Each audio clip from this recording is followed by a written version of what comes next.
This is the X-Zone Broadcast Network, broadcasting worldwide on broadcast affiliates and satellite program providers, including CNN Broadcast Network, Sirius Satellite Network, Star Media, Good News Radio Network, Angel Broadcast Network, Wiki Broadcast Network, and WPBN TV. For more information on the X-Zone Broadcast Network, visit us at www.xzbn.net.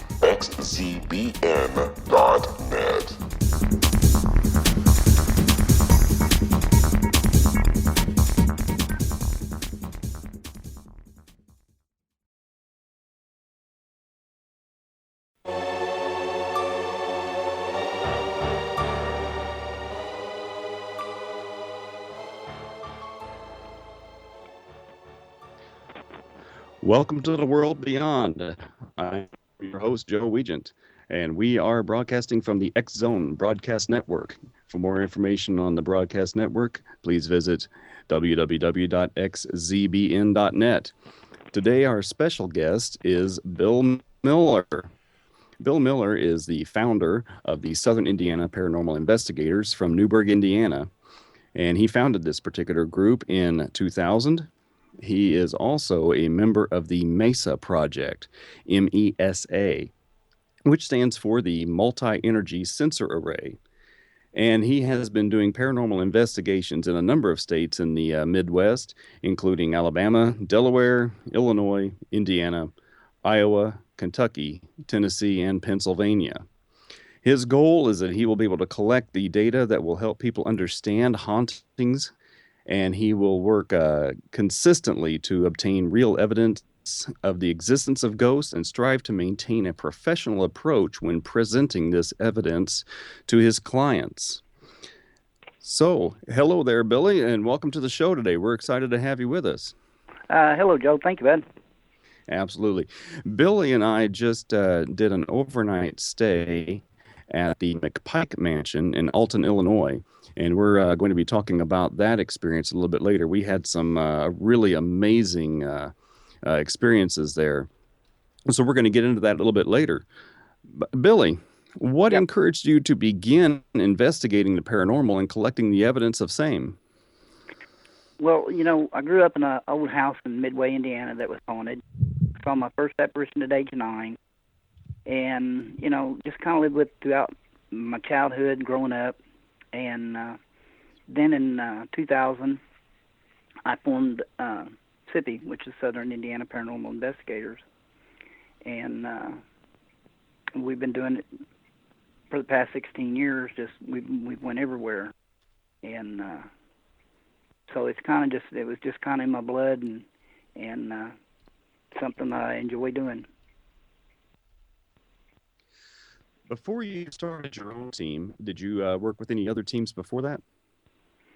No, yes, I did. I take that back. I did. I worked with the Indiana Ghost Trackers for just a bit, and I got to meet them, and we done some things in Evansville, but it wasn't much. And then I formed the group, and been going ever since. And how many people does your group have working for it now? I think we got about 15 that's active, and another probably 10 that are members. They're not on the active list. Right. We'll get into some of the equipment, some of the techniques that you're using a little bit later in the show. What kinds and how many of famous haunts around America have you been able to investigate? Oh, let's see. Waverly Hills. Been there this last year. We've made 15 times of being there. Villisca, Iowa, the Axe Murder House. Fort Delaware, Peapatch Island. Eastern State Penitentiary. Willard Library in Evansville. It's one of the most talked about libraries in America. Yes, it is. WNIN, Channel 9, Willard Carpenter's old home. And that's just a few of the places I've been. As far as client investigations, how many client investigations have you performed over the last 16 years? Oh, Joe, it's I couldn't tell you that the number. We've done so many. Um, it's up there.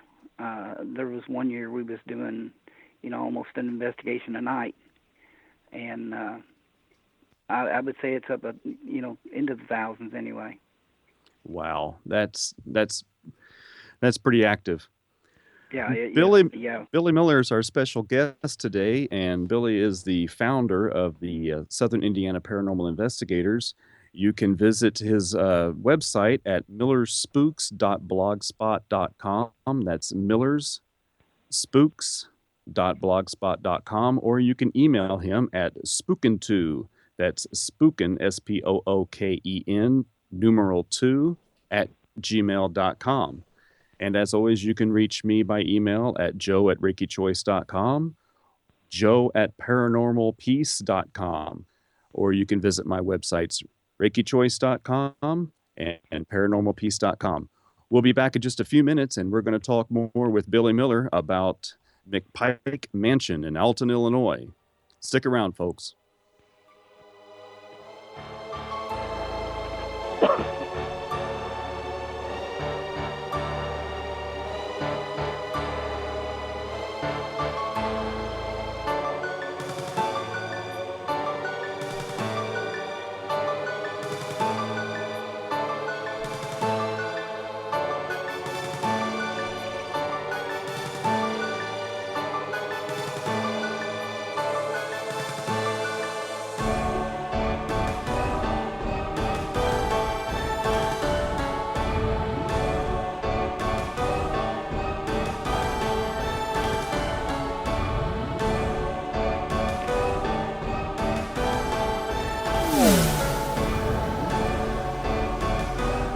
This is Kevin Randall.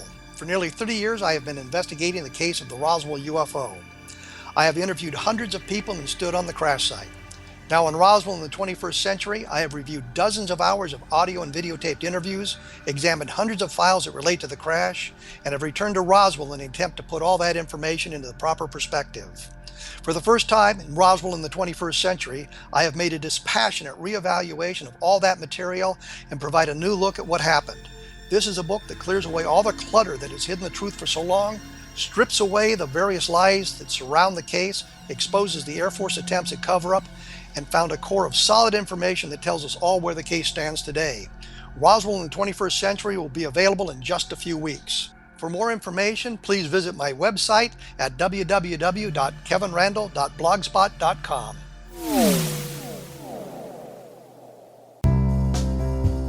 Gibbs A. Williams, Ph.D., is a practicing psychoanalyst, supervisor, researcher, and author in New York City. Much of his life has been dedicated to understanding nature and the uses of meaningful coincidences or synchronicities.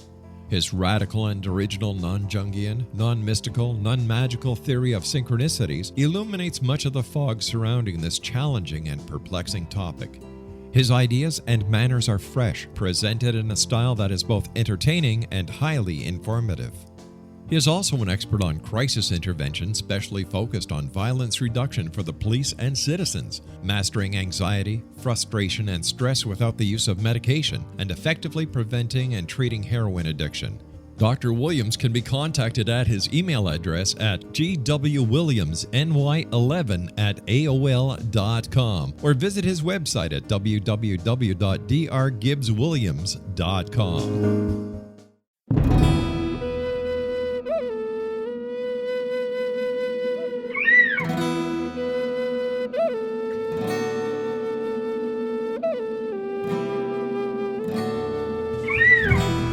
Shamanism is recognized as a method to access the quantum level. Mastery of shamanic skills puts spiritual information and healing power into your hands. Path Home Shamanic Art School, a bonded Colorado certified occupational school, has met rigorous state standards ensuring its director and instructors have the qualifications to teach the shamanic arts. Path Home offers its certification program in blocks of study. Block 1, a 5-day intensive, will be held in the beautiful mountain town of Coaldale, Colorado, October 13th through 18th. Registration deadline is September 12th. Experience Journey Trance, Power Animals, Helping Spirits, Sacred Space, and Life Purpose. Come discover your power. Join me, Gwilda Wiyaka, in the magical world of shamanism. Call 303-775-3431 or visit findyourpathhome.com. With each new extreme weather event or terrorist act, it becomes increasingly obvious that we live in uncertain and challenging times. We all buy car insurance. Why not collapse and catastrophe insurance? Matthew Stein, an MIT-trained engineer and green builder, has written 2 outstanding books to help people prepare, plan for, and deal with everything from minor situations lasting a few days to full-on collapse. Matt's first book, When Technology Fails, is a manual for self-reliance, sustainable living, and surviving the long emergency. This massive book covers the gamut from first aid and emergency preparedness to alternative healing, renewable energy, primitive living skills, and 18th century technologies that could be critical to your comfort and survival in a long-lasting crisis. Matt's second book, When Disaster Strikes, is a comprehensive emergency preparedness handbook and survival guide. When Disaster Strikes is an essential item for every family's go bag. Both books are available at all usual sources. There's a wealth of totally free information posted at whentechfails.com, and author-signed copies may be purchased at mattstein.com.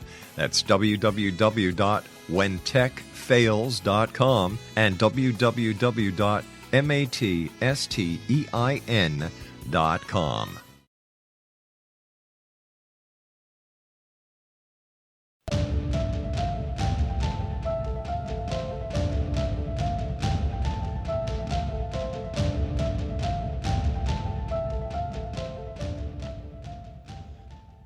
Welcome back to the World Beyond.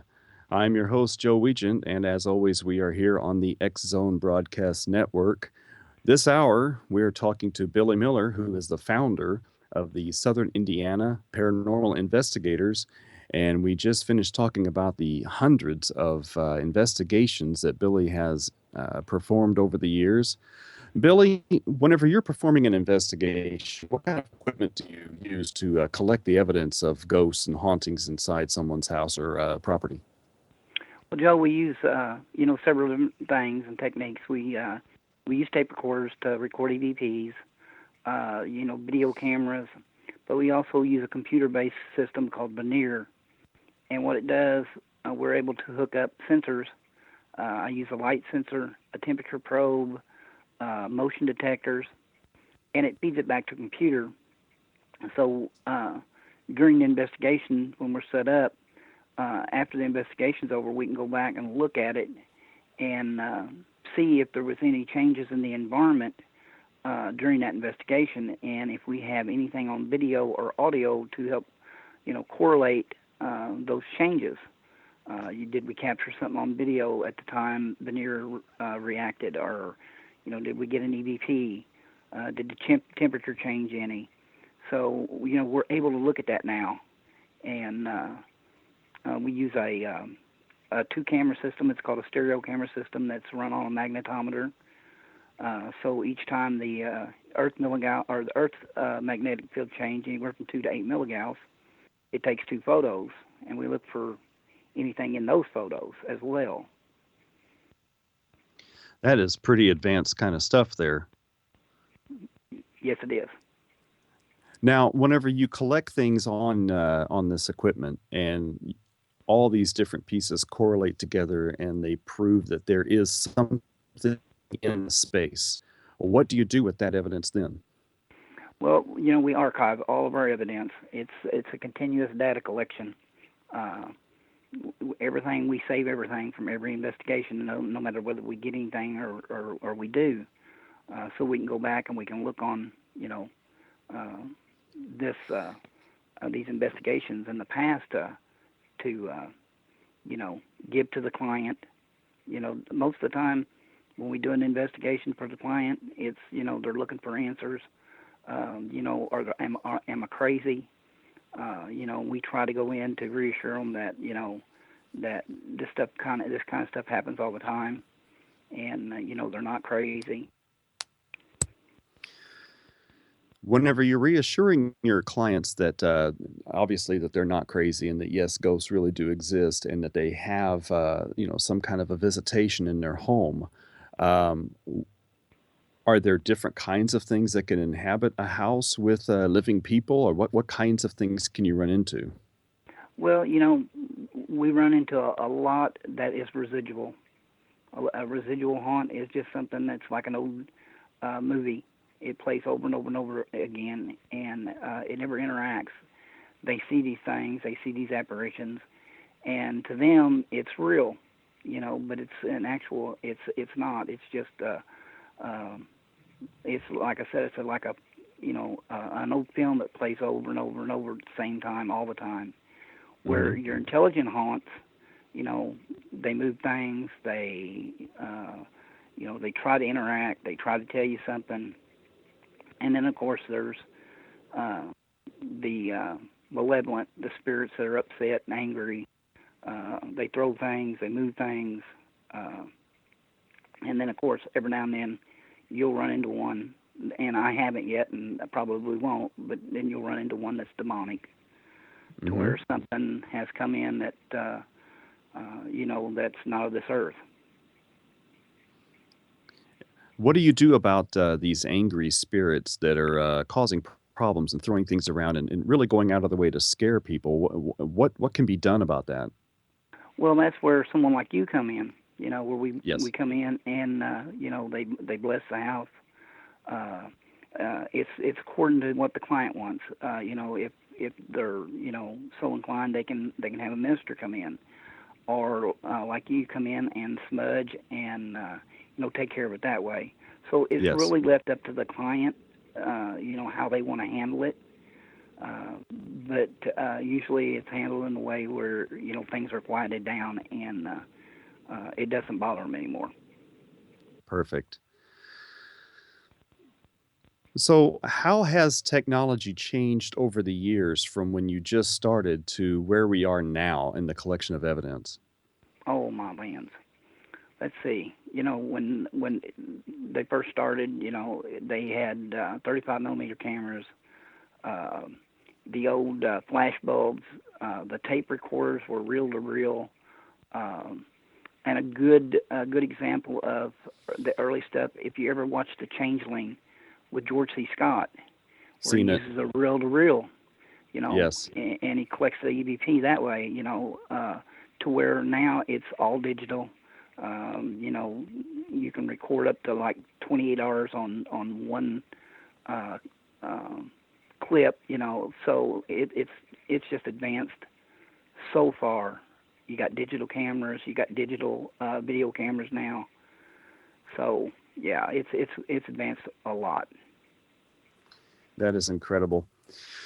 So, dealing with some of these hauntings and dealing with angry spirits or people who are just coming back to visit temporarily, what in your opinion, what do you think really happens to us when we die? Oh, there's that. I don't know. I could not answer that. That's what, if you read the top of my blog, Harry Price quoted, we don't know where we go, how we get there, or anything. We just don't. So I really couldn't answer that. And I still, I'm still searching on why they come back. Hmm. So, if we don't know where we go when we die, do we at least have an idea of why some spirits stick around? And the ones that do stick around, do we have any idea why some of them are benevolent and some of them are just downright nasty? Yeah, on some, they stick around for a reason. Maybe they have to something to tell them. Maybe it's like unfinished business to them, and they can't leave until it's done. And then for the ones that are, malevolent and just nasty, I feel if you was nasty in life, if you went out your door every day and you kicked your neighbor's dog and you cussed your neighbors and you carried on, you just wasn't a good person. That's where you're going to be in the afterlife. I have also run into that in some of my investigations too. Precisely exactly that. People who were really, really nasty in life, uh, usually they stay that way after they've dropped the mortal coil and traveled on to the other undiscovered country. Mhm. Yep. Exactly.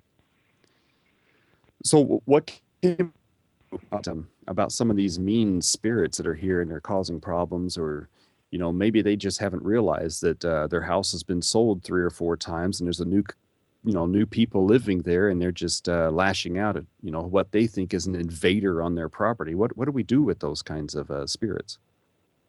That's where, like I say again, you come in and you cross them over. You let them know that it's all right. And a lot of it, it goes with people moving in. They go to renovate, and they still think it's their home. And it is. It's just like you said. It's an invasion to them. They don't know. So you have to put them at peace, or cross them. You and I have done a number of investigations together, and earlier this year, you and I went down to Waverly Hills and did an overnight investigation there. Yes, we Have did. you worked with any other psychic mediums besides myself over the years? A couple, but I would rather not mention their name. I understand that. I can get that. Did they go about business about the same way that that's what I'm on scene? You have to come back on that, Joe. I couldn't hear you.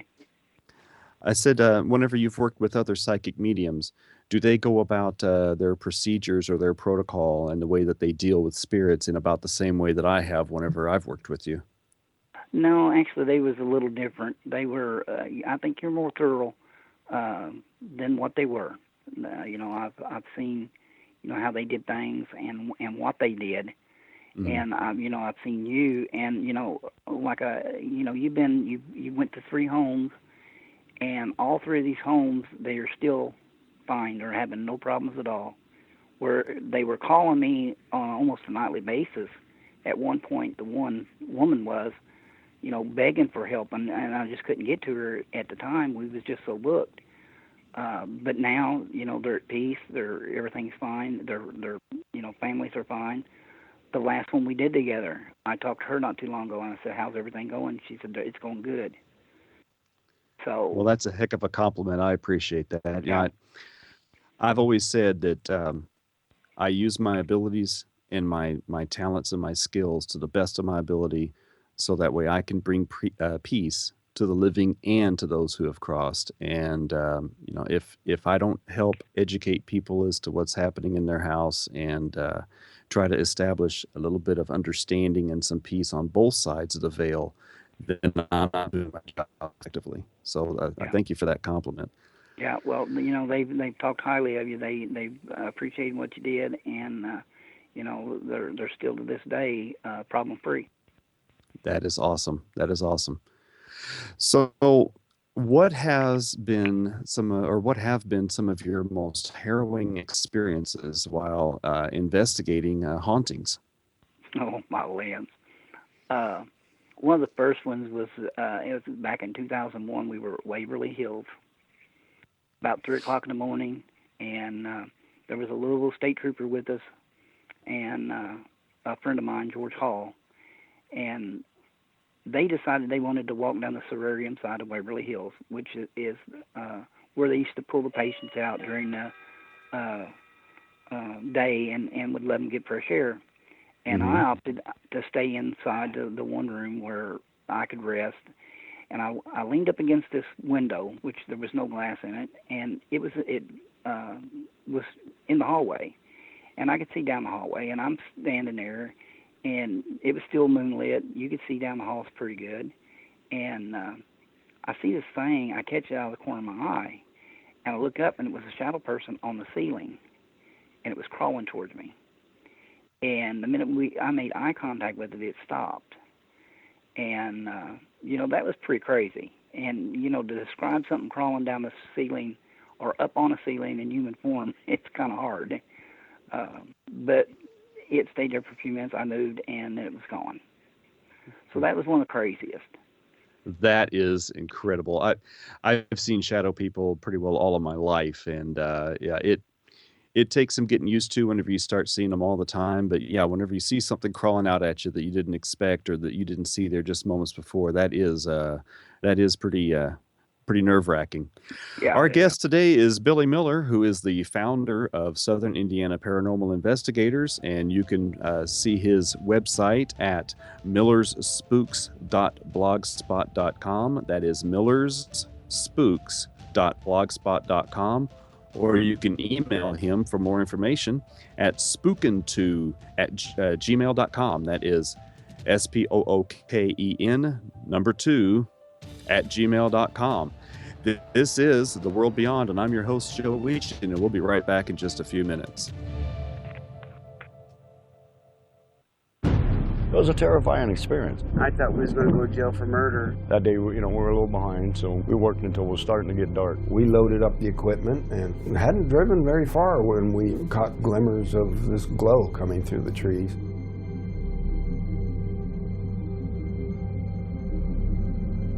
I urged Mike to hurry up and get up there. Travis had the door open before we even stopped. As he got closer, I heard the sound. One of the guys said, "You feel that?" I really panicked then. I told him, "Get the hell out of here."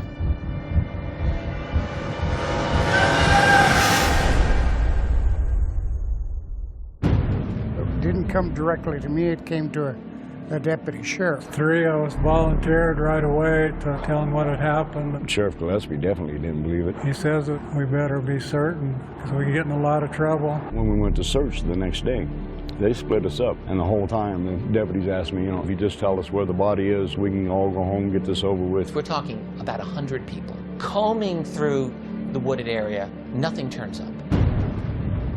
All week long, I've been hearing they're going to set it up to make you guys look guilty. We're a rough-looking bunch then. Some of us have been in trouble with the law before. And y'all ain't never going to come out of that jailhouse. We couldn't get out. I tried to sneak out the back door the day of the polygraph test. I was scared to death. On top of that, you have media. I literally would be on two telephones at the same time. We've even got some coops in here now that's coming in and out to see the freak show, as they call it. Everyone descends. I just wasn't going to stand there and listen to it anymore. Granny says, "This is Travis. I'm back. I need help." When I did hear that he had been returned, it was almost as unbelievable as the original thing. I just looked at my mom and says, "I told you we didn't kill him." Travis Walton reappeared after several days with a bizarre story about a ride in an unidentified flying object. People were desperate to explain it away. Why are you sticking up for Travis for all this time? You know this really didn't happen. What happened to Travis after we took off in that truck, I can't tell you. I hated Travis for a long time after this. My whole world just tore up. But I believe every word Travis said about it. He's never lied to me about nothing. It's a net negative. We lost our jobs in the immediate aftermath. And now you're not able to talk about it with anyone because you know that they're going to laugh at you, they're going to look at you like you're crazy. But if you don't come out and tell your story, somebody else is going to tell it for you. There's a degree of responsibility. Certainly I have to accept the bad. If I can direct what's happened in a way that I can make something good happen in the world, I'm looking for it. Order your copy of Travis, The True Story of Travis Walton, today at www.traviswaltonthemovie.com. Did you know that when you're on the road with limited data or Wi-Fi, you can still listen to the X-Zone Radio Show with Rob McConnell, The Science of Magic with Gwilda Wiyaka, High Tech with Corey Kay, and every minute of the 24/7, 365 programming of the X-Zone Broadcast Network by calling 712-432-9459, courtesy of TalkStream Live. No smartphone, app, or internet needed. It saves your data plan, and it's free if you have unlimited minutes. Call 712-432-9459 to listen on any phone, anytime, anywhere. Remember, 712-432-9459 for the best of paranormal, new age, thought-provoking, sci-fi radio programming 24/7, 365.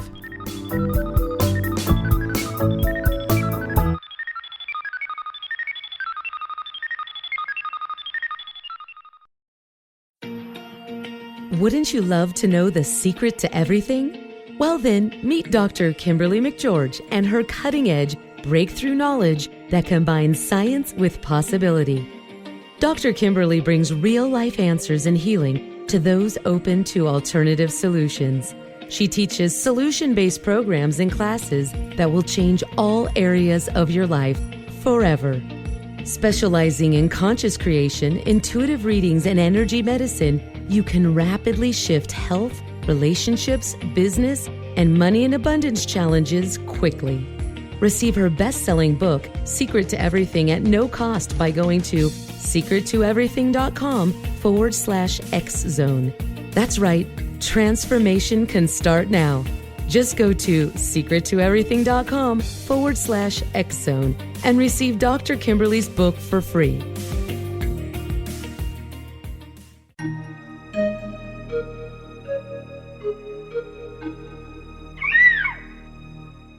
While science pursues fact, magic accesses the quantum level, bridging random facts to form truth. As long as science and magic remain separate and polarized, the truth cannot be known. I'm Gwilda Wiyaka. Join me on the Science of Magic radio program, dedicated to unification and evolution of consciousness. During each episode, I'll be speaking with experienced and respected scientists and mystics. From astrologers to astronomers, from medical doctors to shaman, the scientific method to dowsing and intuition, we'll weave together information from seemingly divergent practices to promote unity and enlightenment. Join me, Gwilda Wiyaka, and the Science of Magic right here on the Mutual Broadcast Network. For more information, visit www.thescienceofmagic.net.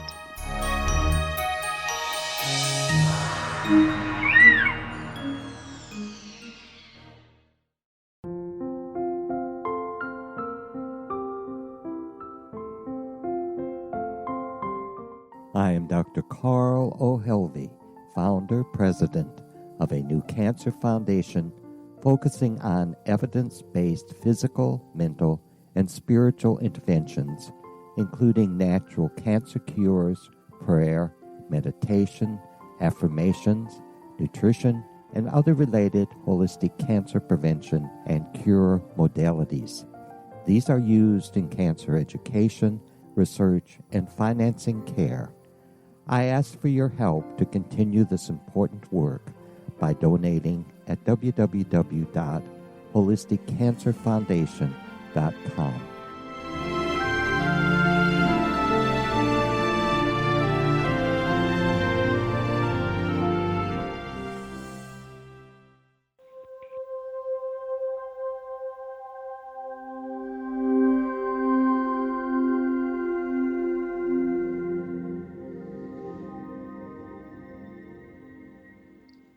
Welcome back to the World Beyond. I'm your host, Joe Weigant, and we are always broadcasting from the X-Zone Broadcast Network. And our special guest today is Billy Miller, the founder of Southern Indiana Paranormal Investigators, and his group has been in service to you and your needs since 2000.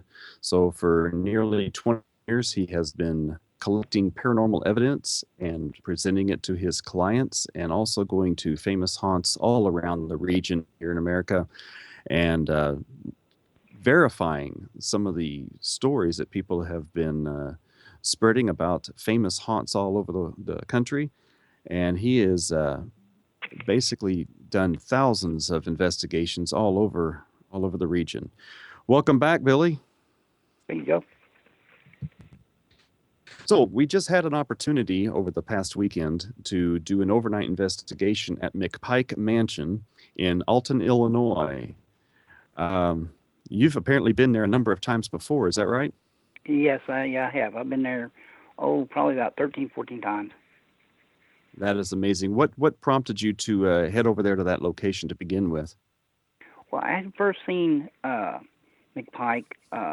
It was on a PBS series that had aired, and then I also seen it on a TV show where some news reporters went in and they captured a mist down the basement, down the wine cellar, and that got me interested. And then I contacted Sharon and told her I'd like to come over and check it out, and she told me I could.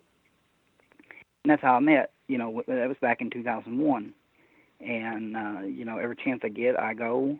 And I think why now. It's a place to where there's activity going on. Almost on a regular basis there. Oh, absolutely. It never ceases to amaze me of what we hear, what we see, what we capture on EVP. When you and I were down in the basement this past weekend, the REM pod has a glow-in-the-dark top, and we watched it glow and disappear and glow and disappear, and there was no explanation for it. We stood out there for quite some time and watched it, and even went up to it, and there was nothing blocking it. There was just nothing there that could cause that. Mm-hmm. And we also heard the footsteps going across the floor when we were in the wine cellar. I actually captured that on EVP. I don't know how many people caught it, but I do know Joyce caught it. So, yeah, it's a pretty interesting place to go to. I found it really fascinating from a psychic medium standpoint that the things that I was feeling and experiencing were being backed up by other people in the room actually feeling and hearing some of the things that I was experiencing. And a little bit later, I'll tell a story about what happened when we did the blackout session down in the cellar with the other medium, Sandy. And that was really good piece of validation for me, because sometimes folks like myself just don't get the verification and validation that we need to prove that even we aren't crazy sometimes. Right. Yep. So tell us a little bit about the history of the McPike Mansion and what kind of spirits are actually still on the property. Well, it was Henry McPike's mansion. It's called Mount Lookout. Is where it sits. I think there's 6 acres of property on it. He had patented a grape and made wine. He was a mayor. He was the mayor of Alton. So he was a prominent man there in Alton. And did you say he was the mayor of Alton? Yes, at one time he was the mayor of Alton. Yeah. How about that? Yeah.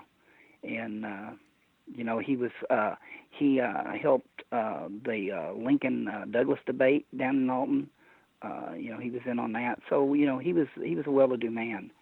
And of course, then after his family died, of course, the mansion went in despair, and vandals took over, stole all the fireplaces out of it. They had black marble fireplaces throughout the mansion. And literally just done a number on it. And then Sharon and George was lucky enough to get it. And, they've been restoring it ever since. And, if you can look at the photos of when I first started going there to the photos now, you can really see the change that they've made. Well, I wish I had seen it back in those days. What kind of things have they been able to do to the site so far? Well, they've got the roof done. They've got all the brick tuck pointed, and it's all sealed. They're getting the windows in so they can start on the flooring once they get the whole house sealed. And they've got they had to stabilize the house because it was literally falling in on itself. Wow. So they've got all that done, and with us going up there and doing what we done, it helps buy materials, helps pay for some of the costs that they incur throughout the year. So it's a good cause.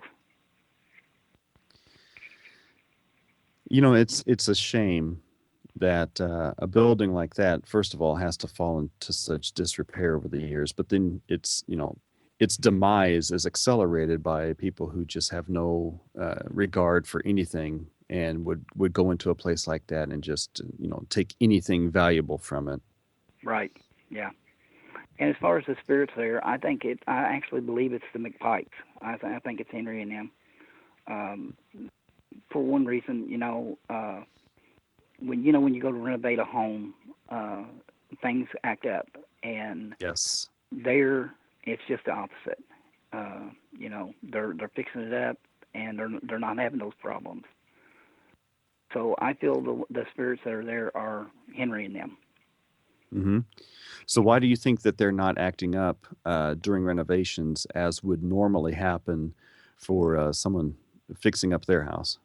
Well, I think it's one Sharon and them and their attitude towards the house. They're not. She's trying to put it back just exactly the way it was when he owned it.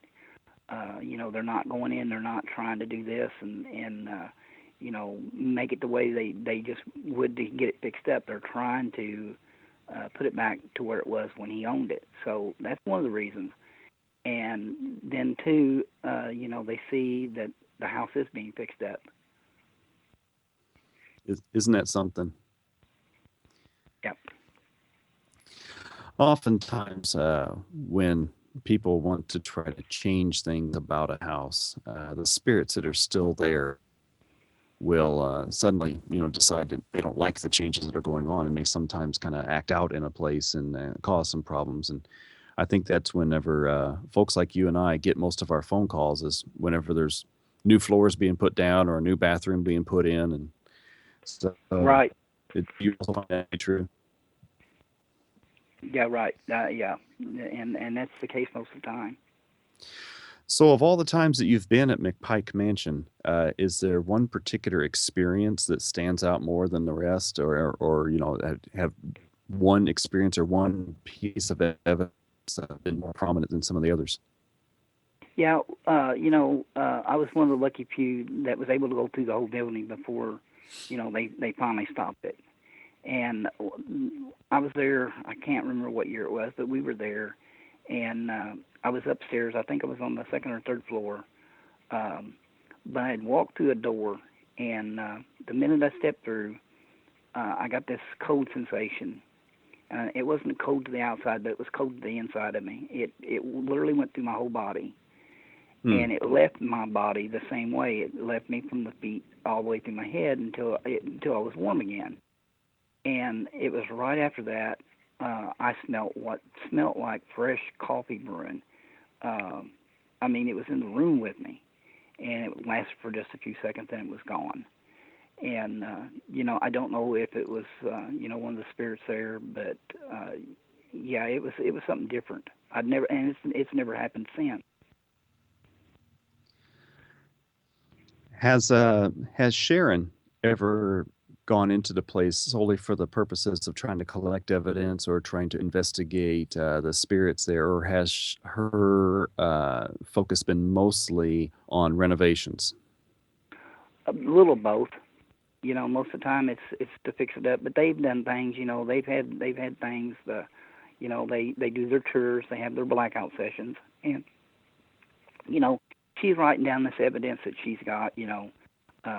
That's occurring while they're in the place. Mm-hmm. So, how many family members do you think are still actually inhabiting this property? Oh, I would say at least 2, maybe 3, and then you got a couple little kids that have been seen there. Mm-hmm. So I think 2 or 3 adults, and then at least a couple kids. Actually, the shadow person that was captured on the blackout camera looks to be the size of a child. Is that right? Yep. Now, did these spirits die as children in physical life? Yeah, I believe so, because there are 3 crypts that were on the property, and they were child graves. They weren't adults. They were children. Do we know how he died? No, I don't. Okay. So there's a estimated 2 children still inhabiting the property. Are they there by choice, or are they just unable to go to the light? Do we have any idea about how that's working for them? No, I don't, Joe. I know people have seen them. They've interacted with them. There was another psychic medium there last year, that encountered them. So, I don't know if they're there on their own choice or if they just decided to stay there.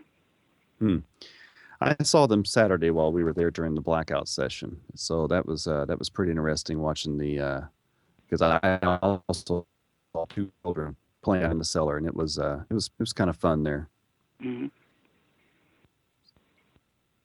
So, do you think that these spirits will ever leave this location and go on to their next place and find peace for themselves? I see the only way that happening is maybe somebody crossing them over. I don't think they will. I think they found peace there. Mm-hmm. So it's hard to say. Now, the story that I heard was that Henry McPike's first wife did not die on or near that property, but she's there now. Is that correct? From the story I've heard, yes. Okay. Yeah, I experienced her while we were in sessions down there. Really fascinating stuff. Folks, you're listening to The World Beyond, and I have a special guest today, Billy Miller, and we're talking about the McPike Mansion in Alton, Illinois. If you want to visit the website in order to schedule a tour or a blackout session, or if you want to make a donation that would go to the renovations of the mansion, please visit www.mcpikemansion.com. That's MCPIKE mansion.com. And you can always reach me at joe@RickyChoice.com or joe@ParanormalPeace.com. We'll be back in a few minutes. You're listening to The World Beyond on the X Zone Broadcast Network.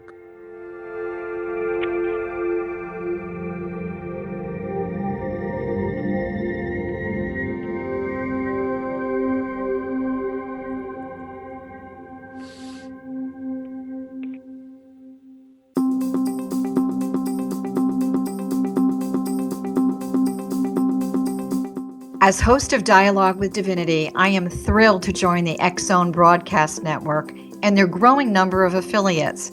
My quest for a connection to the divine ignited my successful career path as an international spiritual counselor for over 40 years, an author of 4 books, and well-known metaphysical educator. My clients call me their spiritual mama. So my job is to offer you a radio show to help you grow spiritually with wisdom and get specific tools from guests who are experts in their field. Tune in to Dialogue with Divinity and be part of the conversation with Spirit. My goal, your happy soul.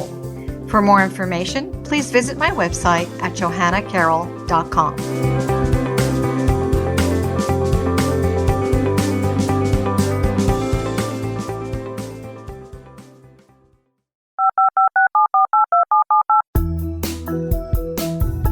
Did you know that when you're on the road with limited data or Wi-Fi, you can still listen to the X Zone radio show with Rob McConnell, The Science of Magic with Gwilda Wiyaka, High Tech with Corey Kay, and every minute of the 24/7, 365 programming of the X Zone Broadcast Network by calling 712-432-9459, courtesy of TalkStream Live. No smartphone, app, or internet needed. It saves your data plan, and it's free if you have unlimited minutes.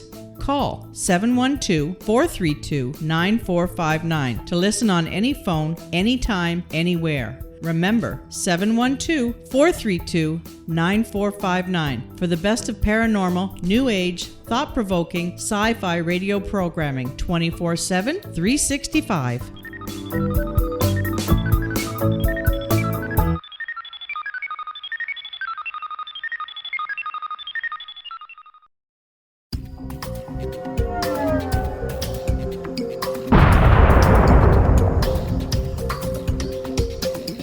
Coming soon to the X Zone Broadcast Network is A Different Perspective with me, Kevin Randall, as your host.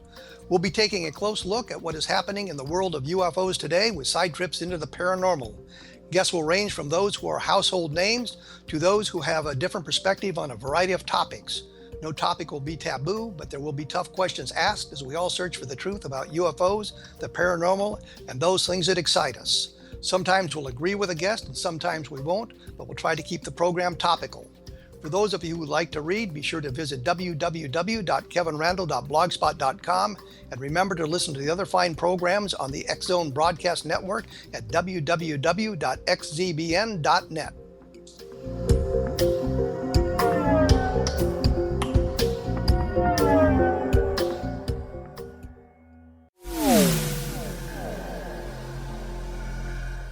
This is Kevin Randall. For nearly 30 years, I have been investigating the case of the Roswell UFO. I have interviewed hundreds of people and stood on the crash site. Now in Roswell in the 21st century, I have reviewed dozens of hours of audio and videotaped interviews, examined hundreds of files that relate to the crash, and have returned to Roswell in an attempt to put all that information into the proper perspective. For the first time in Roswell in the 21st century, I have made a dispassionate reevaluation of all that material and provide a new look at what happened. This is a book that clears away all the clutter that has hidden the truth for so long, strips away the various lies that surround the case, exposes the Air Force attempts at cover-up, and found a core of solid information that tells us all where the case stands today. Roswell in the 21st century will be available in just a few weeks. For more information, please visit my website at www.kevinrandall.blogspot.com. What Happened in Benghazi is revealed by Nicholas Genix, author of Obama, Islam, and Benghazi. He informs the American people that President Obama deceived them by advocating a strong foreign policy prior to the 2012 presidential election, and Hillary Clinton supported this deception. As the title infers, there is a connection between Obama, Islam, and Benghazi. Ample evidence informs Americans that Obama's early indoctrination in the Quran developed an affinity for Islam, why the Quran is the source of discontent in many countries, and why the Obama foreign policy deception led to poor military action and caused the loss of American lives in Benghazi. Genix provides 36 questions for the Select Committee on Benghazi to validate if Americans are justified to mistrust President Obama and Hillary Clinton. An overview of Obama, Islam, and Benghazi is presented on the website www.futureofgodamen.com. That's www.futureofgodamen.com. Afterlife expert Roberta Grimes was the first one to say that dying can be fun. Now her best-selling book, The Fun of Dying, is available in stores worldwide.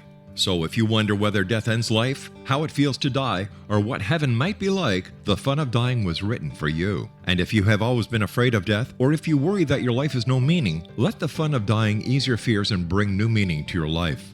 Nothing said in The Fun of Dying is based on the teachings of any religion. Instead, Roberta draws on evidence to explain how death happens, how it feels, and what comes next. A lot of the best death-related evidence was produced in the first half of the 20th century. When it is put together with recent discoveries, it tells a consistent and amazing story. Roberta Grimes blogs and answers questions at robertagrimes.com. Her wonderful book, The Fun of Dying, is available on Amazon and at stores worldwide wherever books are sold.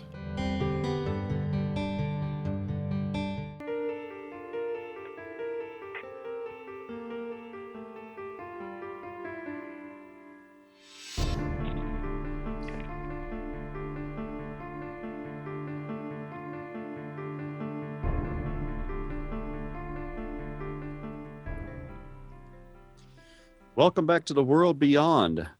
I am your host, Joe Weigant, and we're always here at home on the X Zone Broadcast Network. Our special guest today is Billy Miller, who is the founder of the Southern Indiana Paranormal Investigators and has been since he created the organization in the year 2000. And today we are talking about a special location that we had the opportunity to stay overnight in, which is McPike Mansion in Alton, Illinois, which is just north of St. Louis. And we had a lot of really amazing experiences there, and we've been talking about this over the last hour. Billy, welcome back. Thank you, Joe.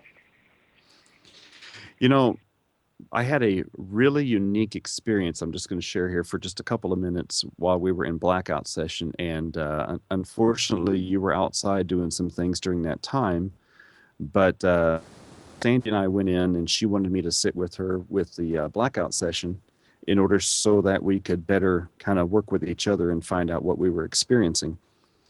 And during the session, after the spirit of Henry had entered the space, one of the people in the session had asked Henry if or what was his favorite book. And Sandy picked up immediately on Mark Twain. And so we kind of zeroed in on that little piece of information for a little while. And Sandy, the other psychic medium, she yes, but Henry thinks that he's obnoxious. So we all got, kind of a kick out of that. And immediately I saw a red book. And I said, well, I'm seeing a red book, and it's kind of like a brick red, but it's got gold around the outside of the front cover of it. And she saw the same thing. Mm-hmm. But one of his more famous works, some of the bigger novels that he had written, we both kind of got the feeling that it was a collection of smaller works, a collection of smaller writings, maybe even political writings or whatever. And so we both tried to focus in on this singular piece of information.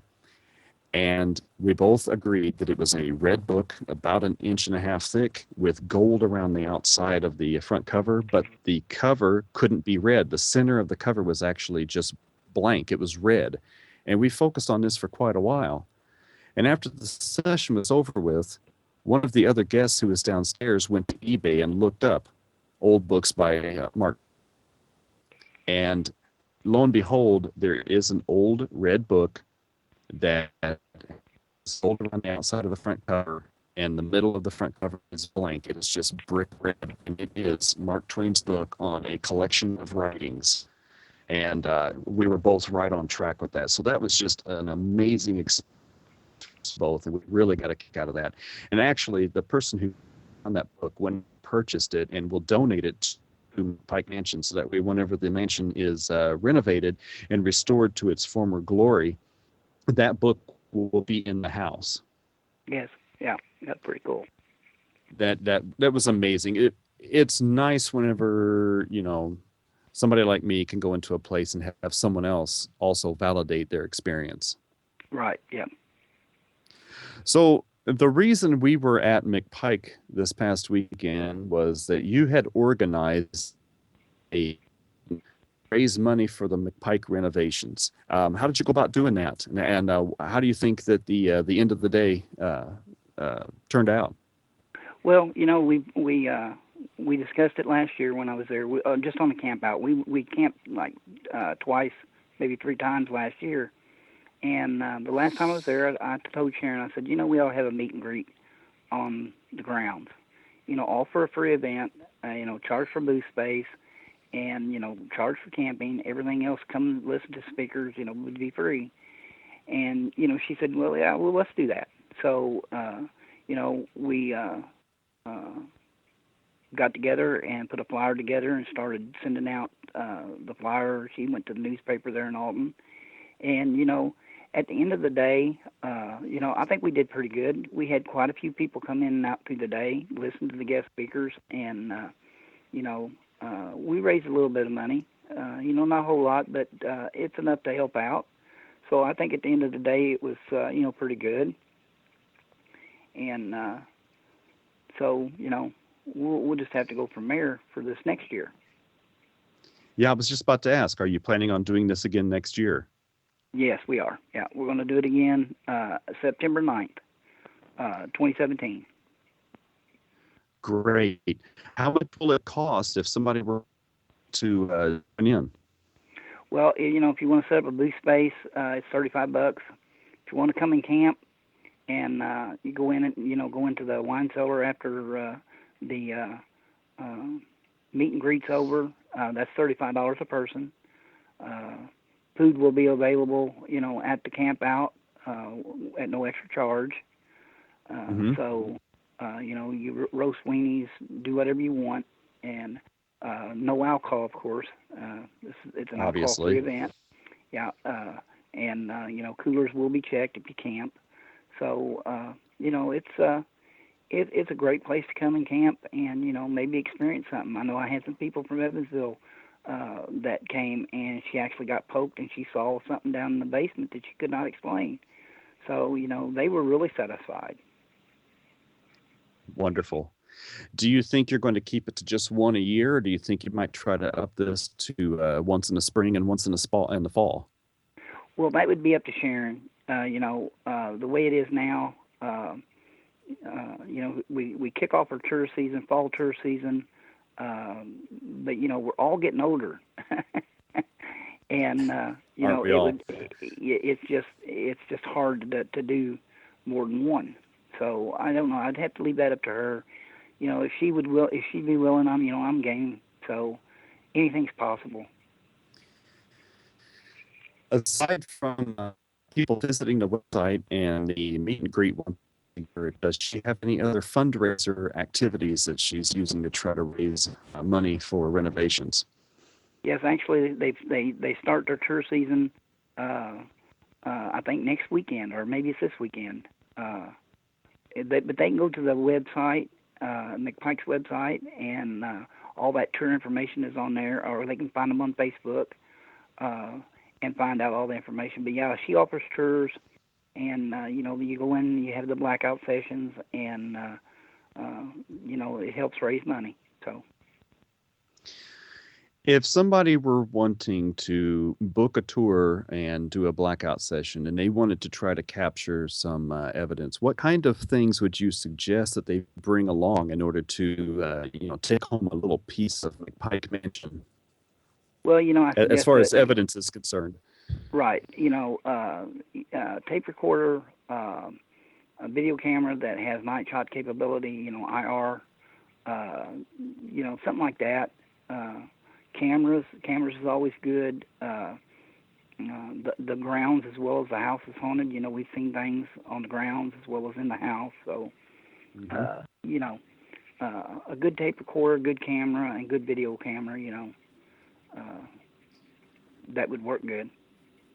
If somebody were to want to get into the field of paranormal investigations, what advice would you give to someone who's just starting out and wants to try to go out there and collect evidence? Do not watch TV shows. I agree. Period.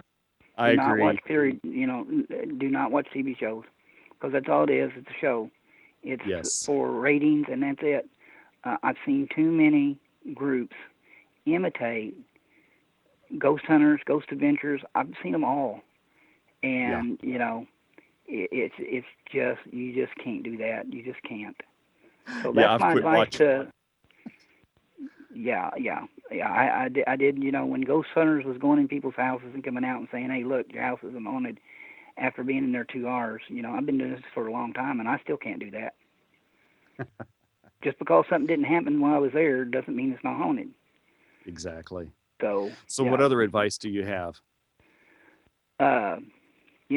Be true. Don't fake evidence, no matter how bad, no matter how long it takes to get evidence. Don't fake it. It'll either come or it won't. But, if you're caught faking stuff in this field, that's it. You're ruined. You're never credible. You got to stay credible. You got to stay true to it. And, and investigate it like that. In an effort not to imitate some of these shows who are doing maybe great science, perhaps, but some really bad interaction with clients, what advice would you give for someone who's wanting to collect evidence or to go and capture evidence of hauntings? How would you direct them to better enact with the people that they're dealing with, both living and dead? Well, with the living, you got to respect the belief. You don't go in and you don't force your beliefs on them. And you always respect the dead. I don't care who they are. Yes. You always respect them. You don't taunt. I've seen people taunt, and you don't do that. So you got to respect the people you're working for. You got to respect their wishes. If they're an atheist, then you got to respect that. If they're Catholic, you got to respect it. And the same holds true with spirits. You got to respect them. Perfect. Well, we have been talking to Billy Miller over the last hour, and this is The World Beyond. I'm your host, Joe Weigant. If you would like to book a tour through McPike Mansion or to donate toward the renovation efforts, please visit www.mcpikemansion.com. You can always reach Bill Miller at his email website, spooken2, which is SPOOKEN numeral 2 @gmail.com.